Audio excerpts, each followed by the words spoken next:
ఓ pastor గారితో దేవుడు చెప్పాడట, ఒరే బాబు పలానా సంఘానికి నువ్వు వెళ్ళు, అక్కడ నేను వాడుకుంటాను అన్నాడు. ఆ చర్చిలో సంఘ కాపరు లేడు. సంఘ కాపరును తరివారు. వాళ్ళే మెయింటైన్ చేసుకుంటున్నారు. 15 సంవత్సరాల నుంచి మెయింటైన్ చేసుకుంటున్నారు వాళ్ళే. ఒక వారం ఈయన పెద్దన్న చెబుతాడు, ఇంకొక వారం చిన్నన్న చెబుతాడు, ఇంకొక వారం ఒక సిస్టర్ స్త్రీ సమాజం అక్క చెప్పింది. సరే అక్కడికి వెళ్ళు, నేను వాడుకుంటాను నిన్ను అన్నాడు. ఆ చర్చిలోకి వెళ్తే ఆ సంఘం అంతా పాటలు పాడుకుంటున్నారు. వచ్చాడు, అయ్యా దేవుడు నన్ను ఇక్కడికి వెళ్ళమంటున్నాడు బాబు అన్నాడు. 2 వారాలు ప్రార్థన చేసుకొని రా, తర్వాత చెబుతాం అన్నారు.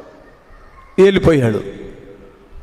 2 వారాల తర్వాత వచ్చాడు. వచ్చే వారం రాపో ప్రార్థన చేసుకొని చెబుతాం అన్నాడు. మరి పాపం వాళ్ళు చెప్పింది అయిన వెళ్ళాడు. 3వ వారం కూడా అంతే అన్నారు. 4వ వారం అదే అన్నారు. 5వ వారం అదే అన్నారు. 5 వారాల తర్వాత ఈ పాస్టర్ గారికి ఇసుకొచ్చేసింది. ప్రభువా మీరేమో ఆ సంఘానికి వెళ్ళి అక్కడ సంఘ కాపరిగా పనిచేయమన్నారు, వాళ్ళేమో నన్ను రానివ్వట్లేదు ప్రభువా, 5 వారాల నుంచి నేను ఆ సంఘానికి వెళ్ళి వెనక్కి తిరిగి వస్తున్నాను తండ్రి, నా వల్ల కాదు నాయన మరలా సంఘానికి వెళ్ళడానికి, నాకేదో సిగ్గుగా అనిపిస్తుంది అన్నాడట. అవునా, 5 వారాలకే ఇసుకుపోయావా, సిగ్గు అనిపిస్తుందా? నేను 15 సంవత్సరాల నుండి ఆ సంఘంలోనికి వెళ్ళాలని ప్రయత్నం చేస్తున్నాను. నన్ను ప్రతి వారం బయట నిలబెడుతున్నారు, నన్ను పంపించేస్తున్నారు.